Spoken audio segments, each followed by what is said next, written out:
Hello, everyone. Welcome to our third episode of Sound is Medicine.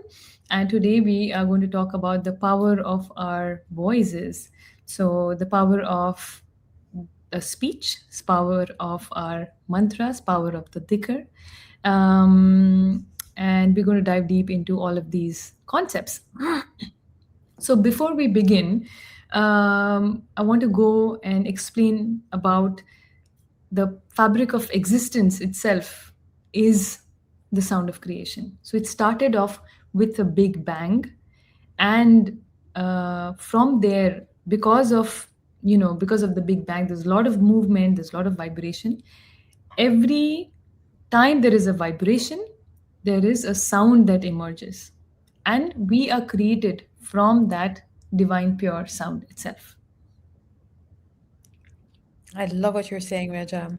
It reminds me of a quote in the Bible. Even though I'm not a Christian, but I've always heard that quote in the Gospel of John. You know, when it says, "In the beginning was the Word, and the Word was with God, and the Word was God."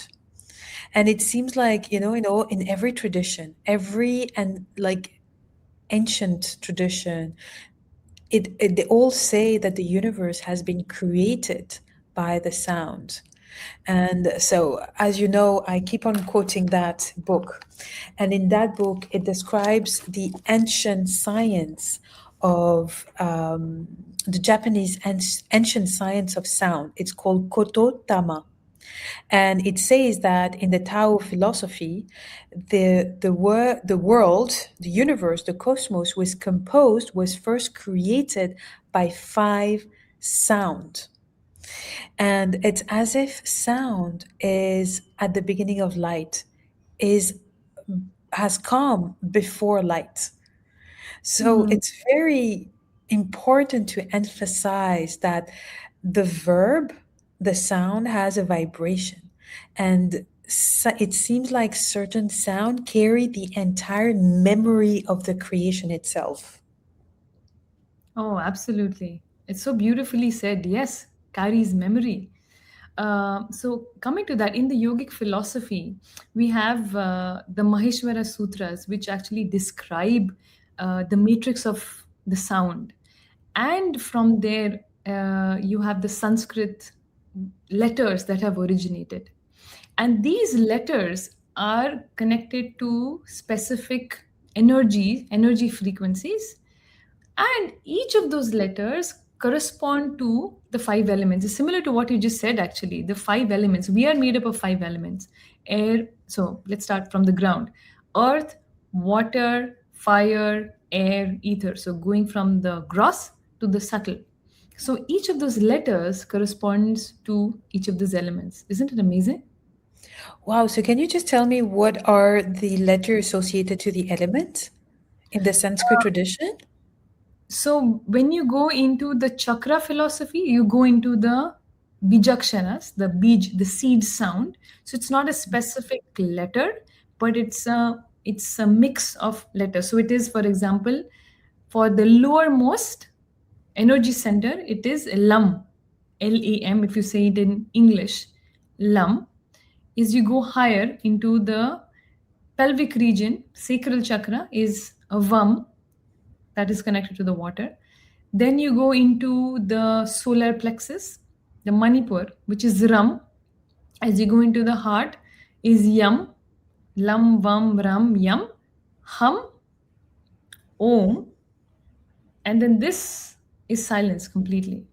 So when you go higher, it goes into subtle, subtle, subtle till you reach no sound. So Om encompasses all the other sounds within it. Very interesting. You know what?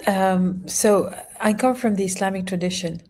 A lam is one of the sound that is used. So in a lot of verses in the Quran, at the very beginning of the verse, like the Surah Al-Baqarah, which is the longest verse in the Quran, the longest chapter in the Quran, it starts with Alif, Lam, Mim. And nobody really understands the meaning, as if the meaning was less important than the sound itself. How interesting. And they say that the sound meaning is only known by God. Mm. I Wow. like that it's the same thing that Aleph, if you take the and the Ma, it becomes the same thing, Om, and then it's opened up because of the Lam which is here.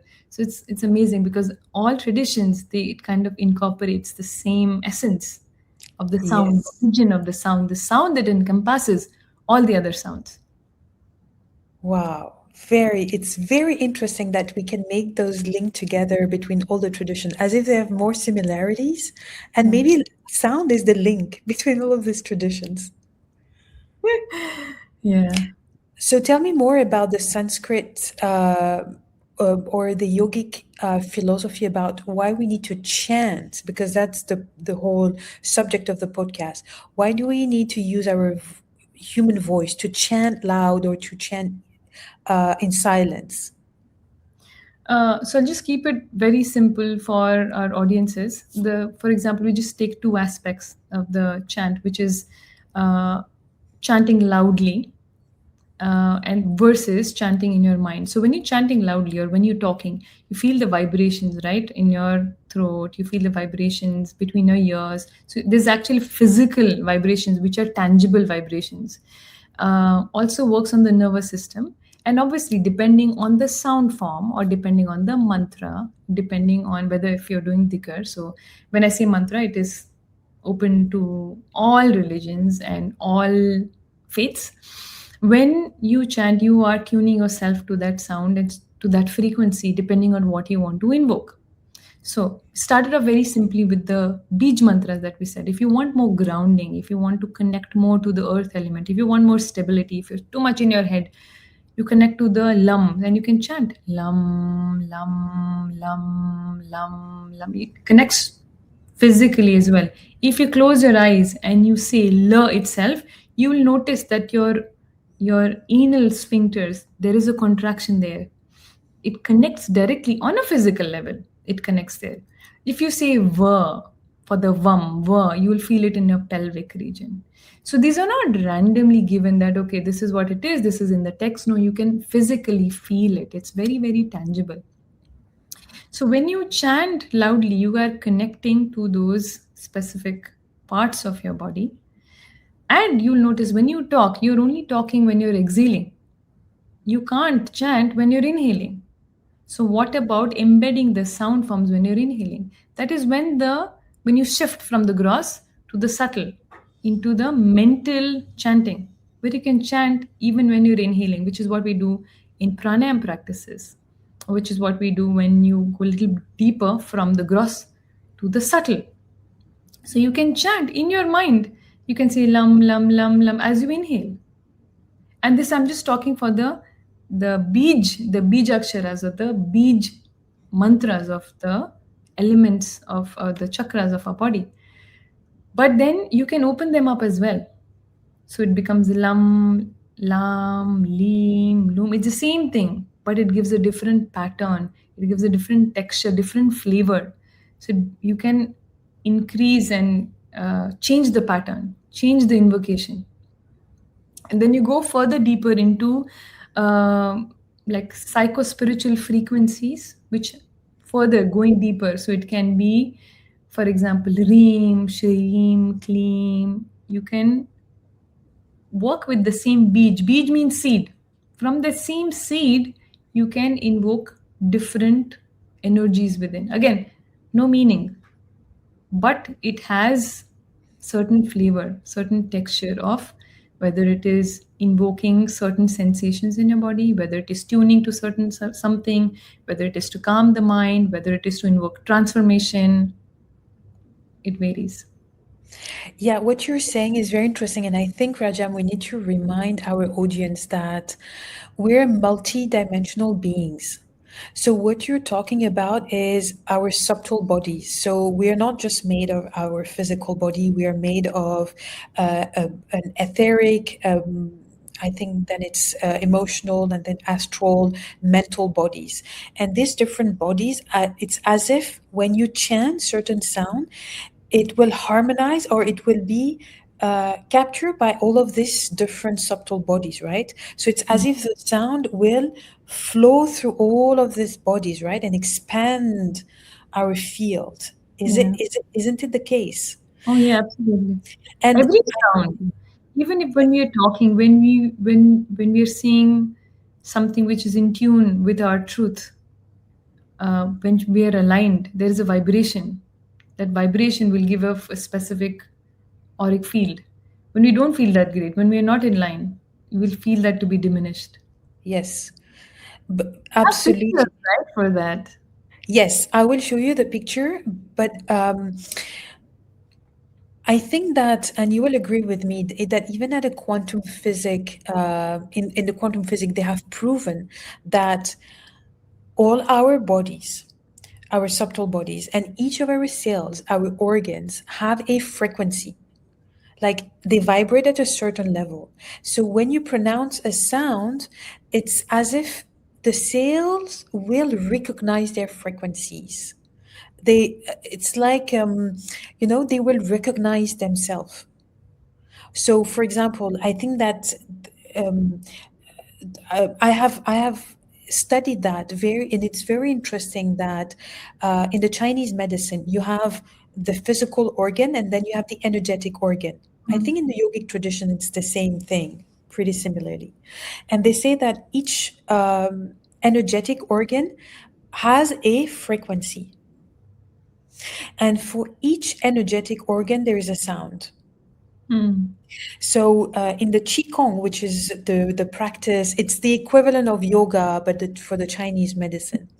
And we have what we call the Chinese of the five sounds. And exactly what you have described for the chakras, there is the sound for each meridians to balance each organ. So, for example, what I'm learning right now is to balance the metal element associated to the lung, I think. So you do a certain practice and then you pronounce.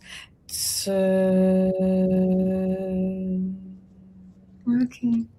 It's interesting. So now I'm learning right now to chant those sounds very loud to balance each meridians.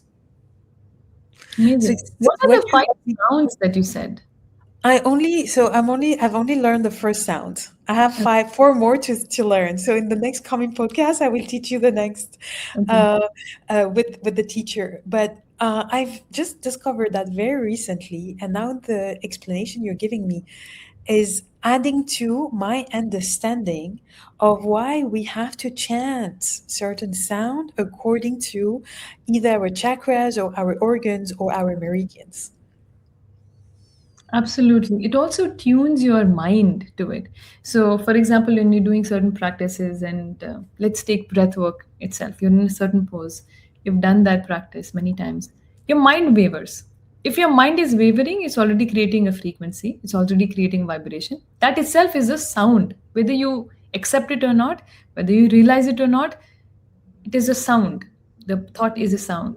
You anchor that thought to that sound form that you choose, and you anchor your mind so no thoughts come in. So you're tuning yourself completely on a physical level, as you said, on a pranic level, on a mental level, on an intellectual level, to connect to your inner consciousness.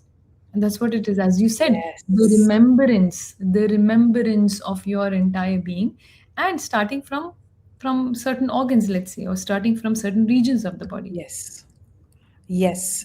And by the way, again, in that book, so Fabien Mama has did a lot of research on that. And I will show you the picture of very healthy cells and how does it look like when you use your human voice, the instrument of your own voice, to chant certain sound. But it says that our human voice itself has a consciousness Mm, that vibrates with the consciousness of the sound itself. And remember, we discussed in the previous podcast that sound have themselves a consciousness, as if they mm, have a spirit. They mm. themselves have a spirit. And this is exactly what Kototama means. It's the spirit of the sound. So it's Oh, really alive. You remember in the second podcast, we talked about how sound can be alive. mm. and they themselves has an aura, and Mm. it's like as if they have a vibratory affinity with the aura of our cells, Mm. like they recognize each other. Yeah. So I want to Okay. show you, like, because that becomes real. So I don't know if people can see it from Mm, very yeah. well. Wow, So look at this the is, look at the color. yeah, exactly. This is our sales. This is a healthy sales and how it looks like when we chant with a human voice at a very specific frequency. For this man who was chanting with his own voice, probably he had already a beautiful aura, he had beautiful intention. He was probably reciting something beautiful like a prayer or certain sound.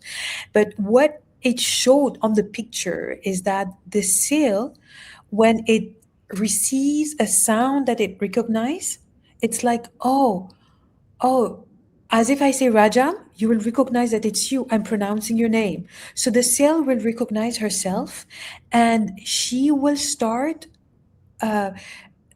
expanding her aura, creating those beautiful color, as if she swims in an ocean of light and sound bath. Mm. And there is no separation between the energy that is inside and outside the cells are unified. There is Mm. no separation between the cell and its aura. Mm. So Oh, as that's so beautiful. Yeah, as if when you chant, you expand the aura of each of your cells, and we're made of trillions of cells, imagine. And we expand our own aura. But Mm. more than that, what he says, and I truly believe it, but I have to quote him because, of course, I have not the proof of that. He says, when you chant certain notes, you have access to dimension of reality that apparently only psychic people can have access to, as if you can have access to the ancestral memories of you, but of the Mm. entire universe. You have Mm. access to certain reality when you chant certain sound. Like certain type of knowledge are accessible to you through chanting. And this is what we do the dhikr, this is why we pronounce mantras, because That they are the key. Oh, yeah, I like the representation of the key because we started off from the Big Bang. We are actually ourselves, all of them are having memory of our ancestors, of like we started from a single cell microorganism. Sorry, my biotechnology person, as a biotechnology person, science, I'm going to come back to science, but we started off from that same organ, from single cell organism. We're carrying all of that memory, carrying all of that, and as you said, key to unlock. So all of these sound forms, as you said, even in dhikr you have certain uh, sentences or certain vocabulary which is there. In Hinduism, you have, for example, you want to invoke transformation, or if you want to invoke, for example, you say Om Namah Shiva, you're connecting to that specific energy of that specific deity as a representation. You want to connect to what you want to invoke within. So when you're invoking something, you have to vibrate at that frequency, right? Otherwise, you Yes. are not able to connect. So you have to elevate yourself to that level. As you said, there is no difference. You are one. You are one, and you are an expression of the supreme divine. That is what sound does. So the remembering, the key is all a perfect way to explain that, to connect to the internal memory which has been passed on. It is already within you. It's very interesting what you're saying, and I would like to share with you an experience that I had. It's an experience that I have not yet comprehended, but last year I did a plant diet in the forest with a woman who creates a shamanic space, sacred space, and then you take certain plants. So you drink those plants that she will prepare. And then these plants will give you access to a certain type of knowledge. So it's similar to ayahuasca, but ayahuasca is they call it the mother of the plant. Anyway, Mm. so before we enter the sacred space that would last 1 week for myself, but it can last up to 3 weeks. Mm. She would invoke the plant by chanting to the plant, Mm. that woman. And how did she know what to chant? That chant had no meaning. It was just sound, very beautiful sound that I can remember. Mm. The plant has taught her to chant and how to chant. So every time she would chant and she would blow to the plant. And Mm. as if that was a way to have access or to ask to access to the knowledge of the plant. Mm.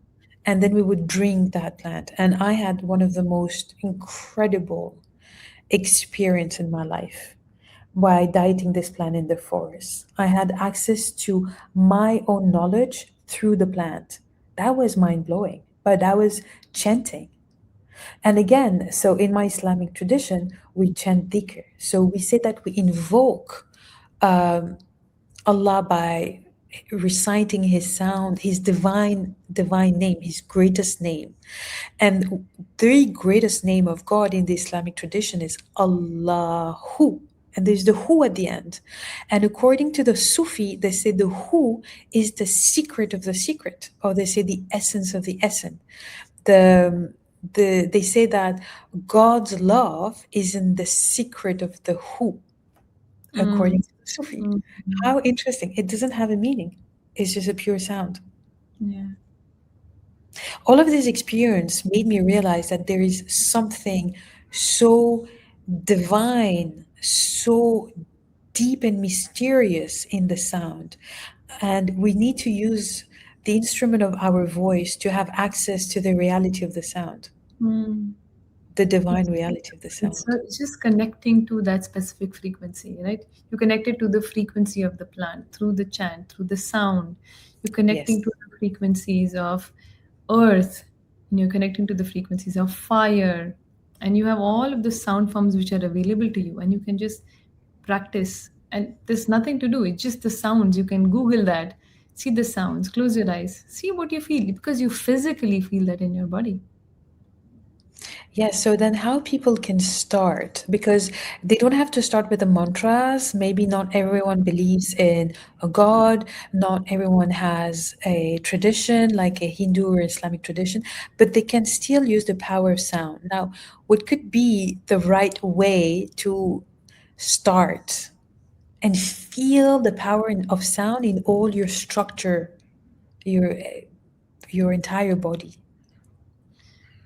I don't know if there's a right or wrong way, but what comes to me is, because if people don't have a specific discipline or a specific path, then it always, you are connected most to your body. You're connected most to your, because it's tangible and you can right away feel.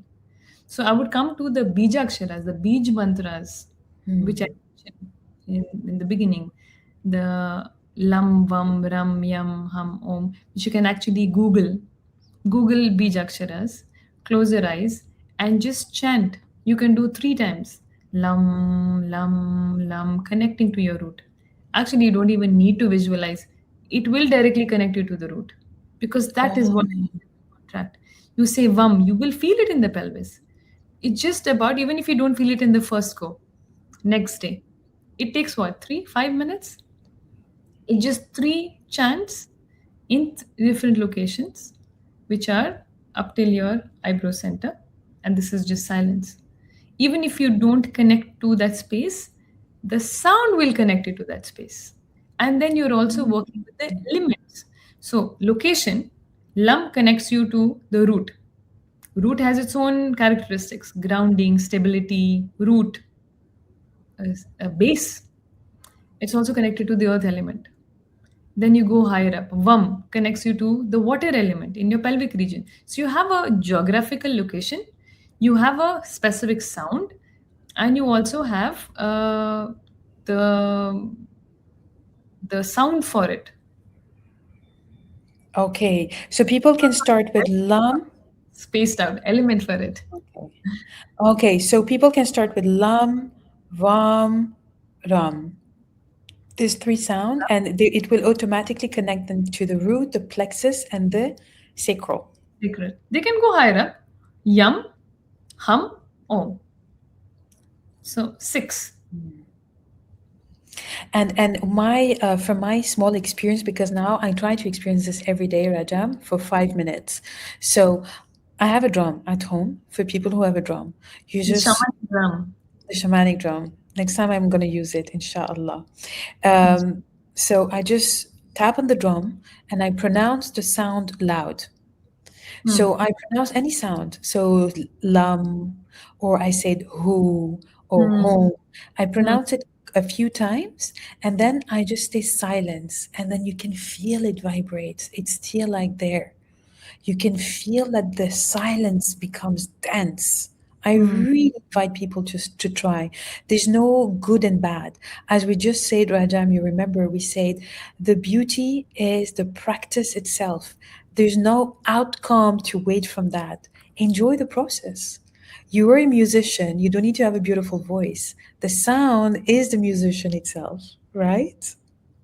Oh, so beautifully said. It's just the process. Just enjoy the process. Be in the Yes. process. And then whatever you feel, and every time will give you a different sensation. It's the magic is in the process. Today you will feel something, tomorrow it will unlock something else. Maybe 30 you don't feel anything, zero expectations. But just show up. Show up 5 minutes. Yes, and honestly, from my small experience, now that you're the first one to have introduced me to the power of sound, I remember I started doing my breathing techniques practice with you, and we were reciting internally the chanting. But I didn't realize, at that time that every time I would have different thoughts, I would have different emotions. My feeling were becoming a little bit more clear, as if people complain about having no intuition. Start by chanting those sounds, and you will see how your intuition will become very sharp. Because it is true that sound connect you with dimensions of yourself. 100%. Yeah. Very beautifully said. And I wanted to conclude the podcast by saying we touched upon the sound Om and how that is actually the sound of the Big Bang, or it's always there. It's ever pervading. It's a sound of creation, and under that you have different other sounds. But that Om also has different expressions, like how we have different languages and different ways to express. So you have Amin is also an expression of Om. Allah is also an expression of Om. It's just a way to express the divinity. And you're connecting to the same divinity, the same cosmos. We're all from that same single celled microorganism, and we carry the same knowledge, same memories. It's already in there. And as you beautifully said, it's a key to unlock. It's very simple. It's in your voice. I don't want to add anything after that. It's just the perfect ending. I love it. I love our conversation, and I think that we could have gone way deeper than that. But I think that's enough to at least invite people to start taking their voice seriously, and start chanting. And what is the subject of our next podcast? Um, uh, Silence? There's so many. Actually, we have a couple of contenders. Let's see what the next podcast is going Yeah. to be. Okay. Thank you, Raja. Thank you.